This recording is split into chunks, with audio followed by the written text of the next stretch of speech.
Creepy Cutie Crafty. Hello and welcome back to Creepy Cutie Crafty. Welcome back to yet another crafting video with me, Heather. Hi, how are you doing this week, guys? And of course, seeing as it's the Easter holiday, we have my able assistant here. Who are you? Squinks. Squinks. Hi Squinks, how are we doing this week? We've moved from my usual dining table setup to my sunroom, to like a sort of little conservatory that we've got built on the back of the house. Because for the last few days, for the last few weeks, it's been lovely, bright, sunny weather. And then today it is... Raining. You can probably hear it, listen. There we go, that's the sound of rain on the glass roof that we're under. But hopefully the light will still be pretty good. So this week we are having a go at some dyeing, some tie-dye, aren't we? Mm-hmm. I don't know how to do any of this. Squinks doesn't know how to do any of this, but neither do I, so it should turn out well, shouldn't it? Yay! I've had a look at some videos and I've had a look at quite a few like how-to instructions and things. We're only going to do 3 items today. So we've got a shirt, we've got a big sheet here, and we've got a dress here. These are all 100% cotton, so they should dye pretty well. We've washed them through using a non-bio washing detergent, and we're going to try some things out. So what we've got here is we've got some Procyon dye mix. These are Jacquard products, these Jacquard dyes, Jacquard, how you pronounce it, and we've got some powders in there, so we're going to have a go at doing some ice dyeing with those. But before that, we have to soak these up. We're going to be soaking them in sodium carbonate, otherwise known as soda ash, and we're going to be using that to increase the pH of the fabrics, and that will help to make the dyes be a little bit more bold and a little bit more sort of vibrant. But we'll see how we go with that one. And to do that, I've been so prepared. I've even got myself some pH sensing paper here, so we'll do that in a second. So the dyes go on the back. I've also got myself some kite string, like a kite string thing there, and I've got some sinew. This is basically cotton thread that's coated in wax, which is used for tie dyeing, and this is really good for getting like very tight ties and making white lines on what you're doing. And I've put it onto a little wooden doll thing here, so I've got something solid to pull it onto, which we will see later. Again, no idea what I'm doing. Gonna make it up as I go along, but it should be fun. And if it goes well this time, then we've got some more white fabrics to have a go at next time. So before we go anywhere, leave a comment below. Tell me, what kind of tie-dyeing have you guys done? We've had a go at doing like the tulip, like squirty bottle ones, which turned out okay, but they weren't as vibrant and deep coloured as we were hoping for. So that's why I've done a bit of research and tried to do something a bit more, what's the word? A bit more intense, a bit more organised. Yes? What did you think of the tie-dye last time we did it? I don't really remember. Remember the heart shape that we did? That we tried to get your dad to wear, but he wouldn't wear because it was a heart shape. I don't really remember at all. Yeah, I mean, it was good.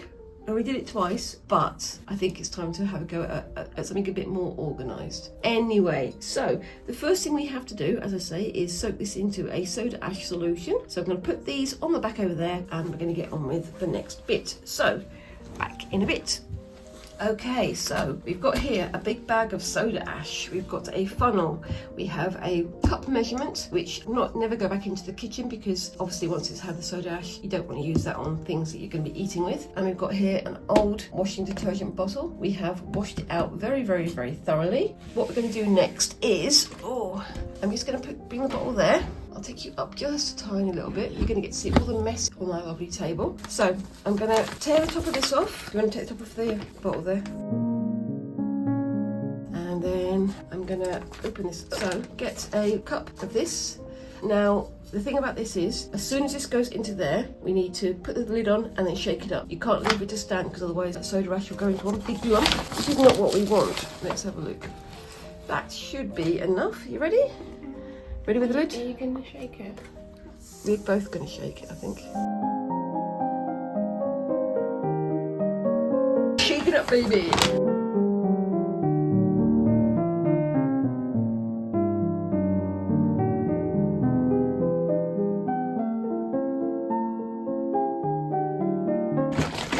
I think that is probably done. So now for the next bit, I have my new pot, which is again never going to be used for cooking. I bought this from a Swedish outlet that you guys probably know, and I have set it aside just for dyeing. So the next thing we're going to do is put some of this in here and start soaking up the clothes. But before we do that, we need to put on these, because sometimes soda ash mixes can be a little bit abrasive on your hands. So come on, Squinks, put on your lovely marigolds.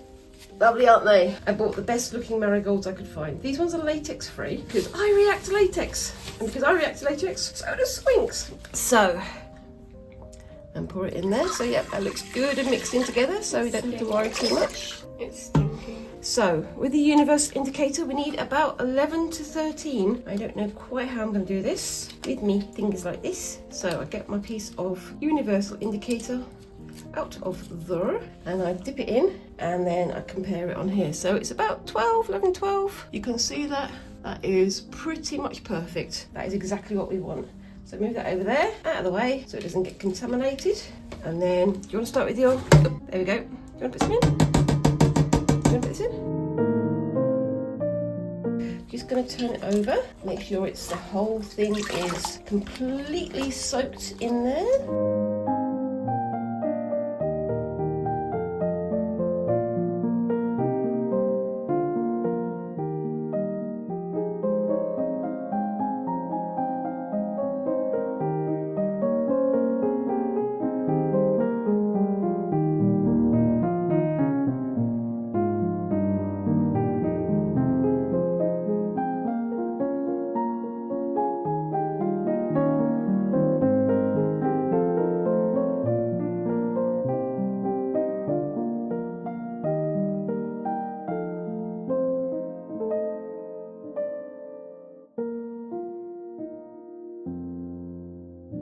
We'll bring these two back and just try and let them all soak in.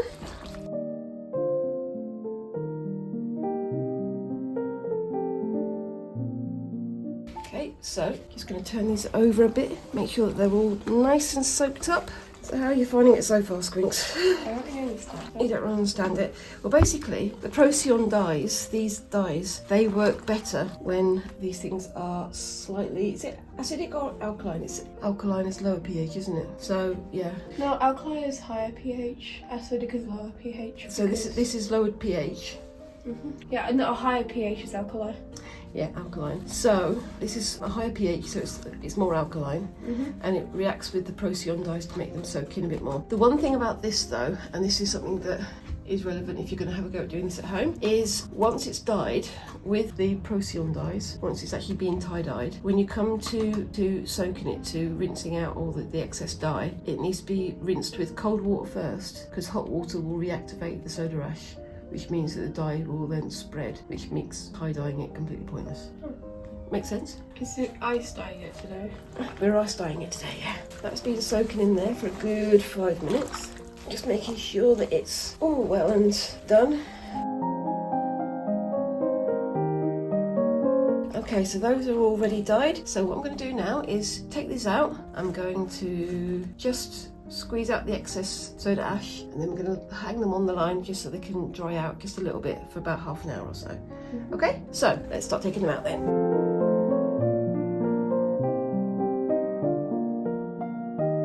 I'm holding it up to the light like that. If you see any areas that aren't soaked, then you need to put back in, but that seems pretty clear and soaked to me.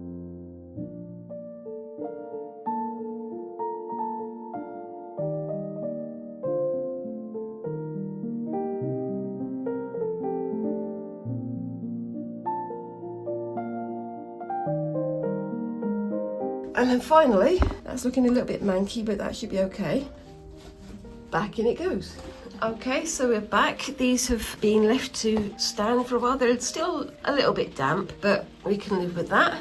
That's kind of how you need it to be anyway. So I'm going to start doing my shirt, and then Squinks is going to have a go with theirs. I've got two things to do tying with. I have some sinew, which as I said before is like a cotton thread with wax covering it, or I've got this kite string. You can use either as you want to, but just be prepared you're going to have to do a lot of knots. And my neighbour is very nicely doing loads of drilling right now. Yay! So we're going to have to just grim and bear it, I'm afraid. So yeah, I've got got this with the sinew on it, and I'm going to have a go at doing what's called an ammonite or a geode type tie. So this thing has got very short sleeves, and I'm going to turn it inside out, and because it's got buttons on the front, I'm not going to worry about keeping it like symmetrical. Also, I'm going to do this the bits separately. So yeah, so I'm going to start by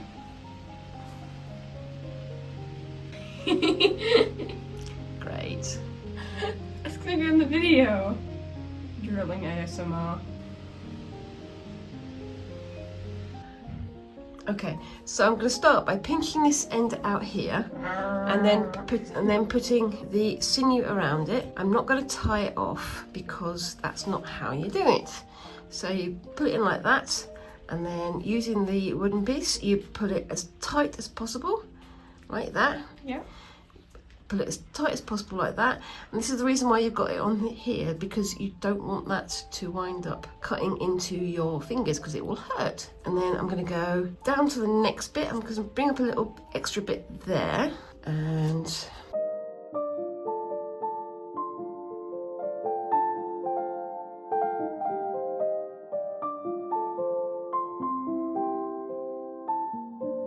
then pull that tight.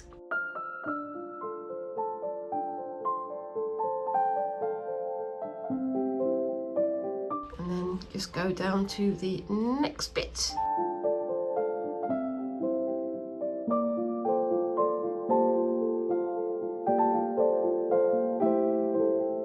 Okay, so I'm going to put that one like that. Then bring up another point here.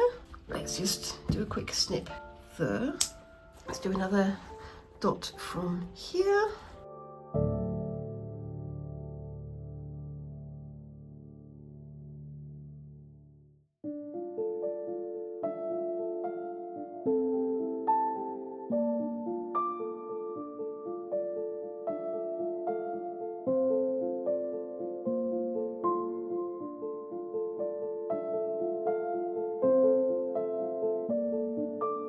Also, when I'm pulling it, I'm pulling it sideways or down, because if I put it up like that and the thing snaps, my hand is going to go into my face. So I don't really want to punch myself in the face, funny enough.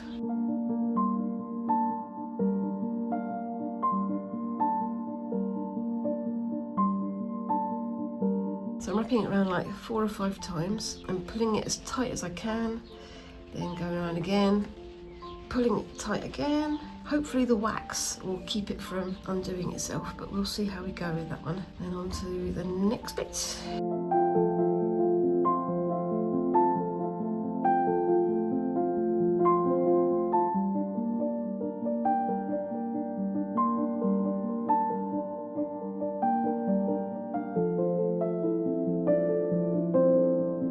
And around again, put it in. Guess what? Tight! This is giving me a good workout though, because it's making my shoulders do all the effort.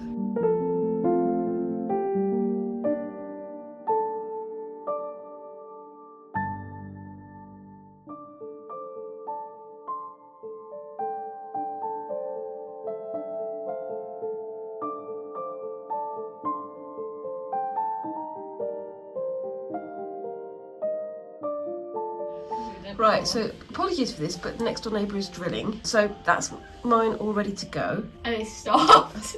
Really, dude? Well, good timing. So this is all ready to go. Basically, I'm going to put this on the back over there, this lovely little behemoth of shapes, and I'm going to go and wash all of this nastiness off of my thumb, because you can see it's getting into the cuts of my thumb, which isn't ideal.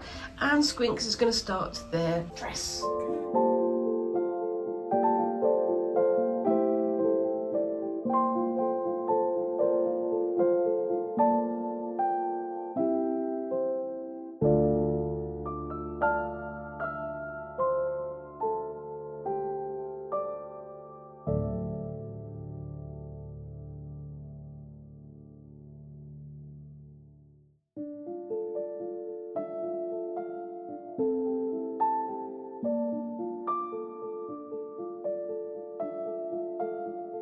So Squinks has got theirs done, and they still haven't finished the drilling next door, so right, so we've not quite finished yet. We're going to do the sheet, the last thing we're going to do, but we've got all the other pieces ready. I'll just show you what I've got here. So it's like a storage box. Inside I've got some paint pot cups and a toaster grid, and these are going to go on top of those like that, with whatever shape they can fit. We are going to be able to squish everything in there.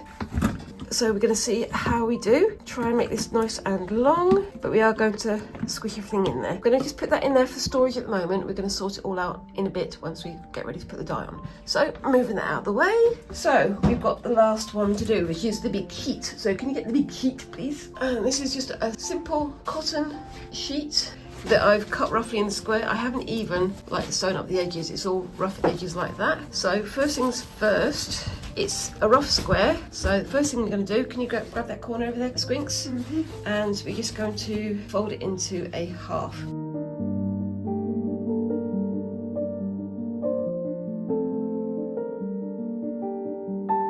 So what we're going to do is try and find the halfway, which is about there. I'll lift you up slightly so you can see what I'm talking about. And what I'm going to do is the centre is there. So you can take that corner from me.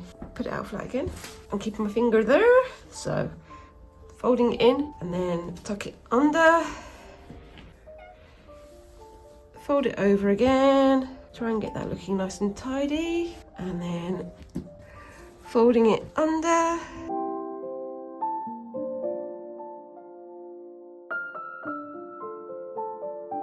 Folding it over again. Now if I was doing this properly, I would probably have drawn this out in advance and made it all nice and tidy and things, but I'm doing this as a practice. And then that's almost exactly even, isn't it? That's not bad. And what I'm going to do here is try and get that a little bit tidier on that end. And I'm going to get my sinew.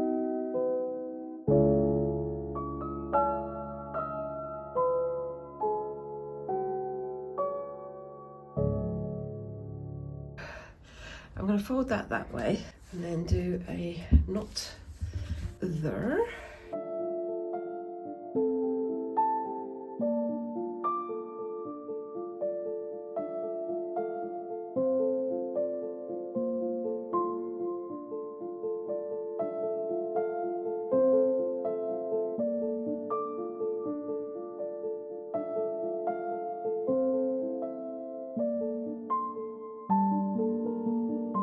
Should I do the rest of this with this, or should I do the kite string? No, you can use the rest of this. Okay. Because we're getting used to this. If you started with that, you should probably end it with that.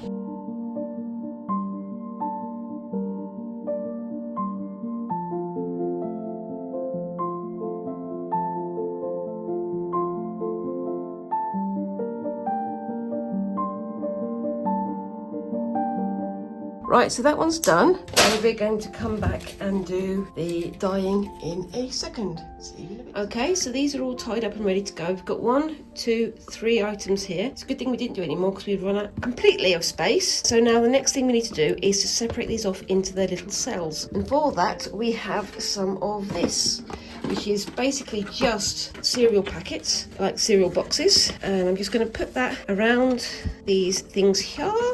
Pass me the next one, please, Squinkles. I'm putting the shiny side towards the fabric so that it's sort of semi-water resistant, a little bit water resistant. So that's fine. And then we can use the peg. Excuse me, hold on. Peg first. Peg. Peg can go in there to keep it pressed up against there. So I'll do one on the other side as well, so that goes in there, and that'll keep that nice and pressed close to there. That's a good one. Next one.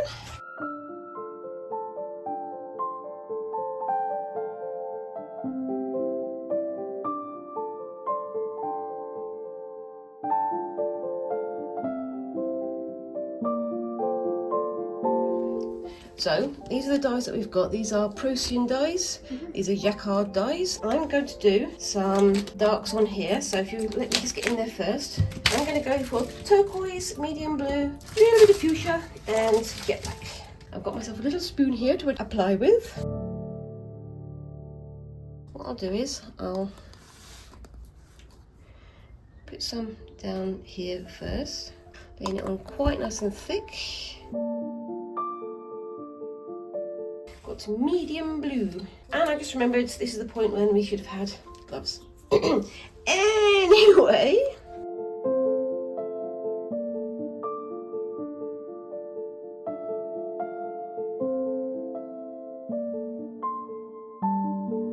And then we've got fuchsia.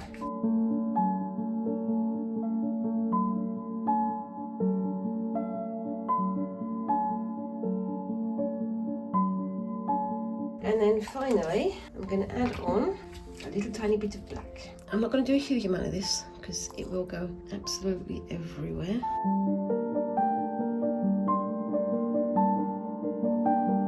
Right, so do you want to do yours? Yours is that one at the back.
So we've got to come back to this stuff, which is just a little bit more of the soda ash. So again, with my spoon, which I've now cleaned, I'm just going to get a little bit of the soda ash, and then I'm just going to sprinkle that very loosely over the top. Is there anywhere that I'm missing, Squinks? Can you tell me? No, you're not missing anywhere. Okay, and this will just help to keep the dye a little bit faster. You're missing flowing that through. corner there. Is there? Yeah. Okay. Goodness knows how this is going to turn out. It's either going to be amazing or really, really ugly. But, you know, it's just trying things out. And that'll do us. Okay, so time for the ice.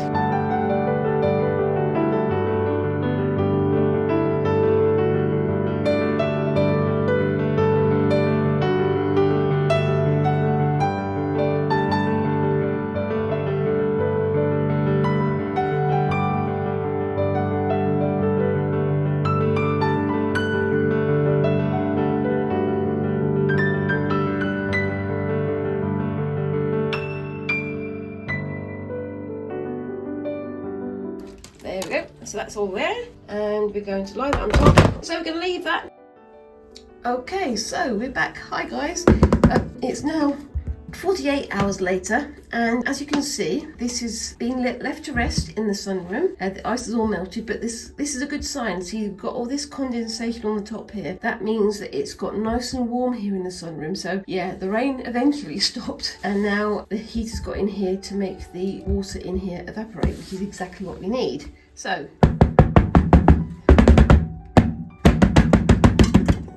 okay, anyway, so we can see that the dye has gone through. Let's hope that it's worked.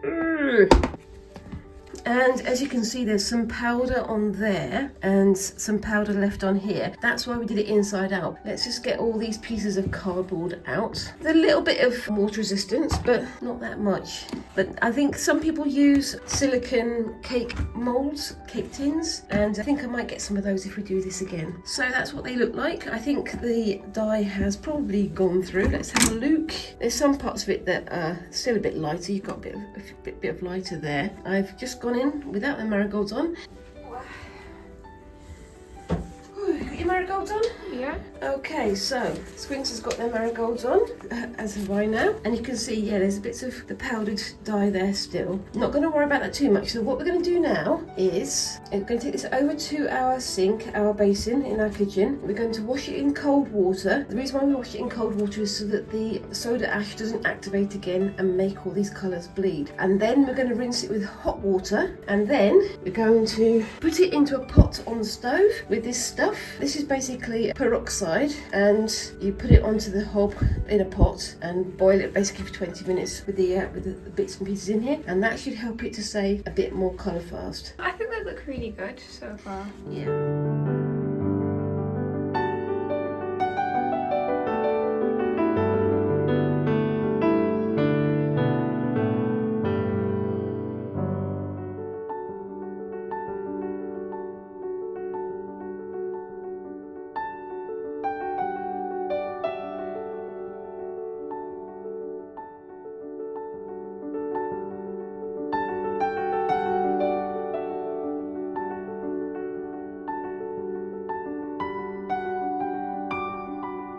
So leave that in there for 20 minutes while stirring with my spatula.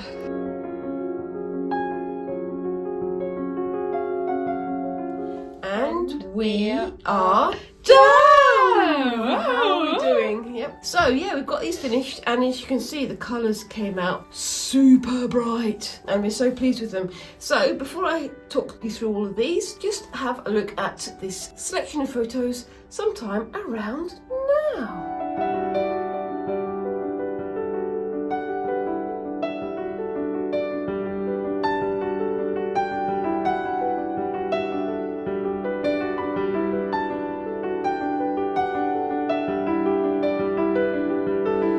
So, what did you think of that? I'm surprised with how good that they turned out. I did do quite a bit of research before doing this, and I think it's definitely paid off. I really like my sort of agate slice type shirt here, and the white lines have come out really well in some areas. I think I didn't tie them quite as tight as I could with the sinew in certain areas. Something to learn for next time, but I'm still really pleased with how this one has turned out. I mean, look at that.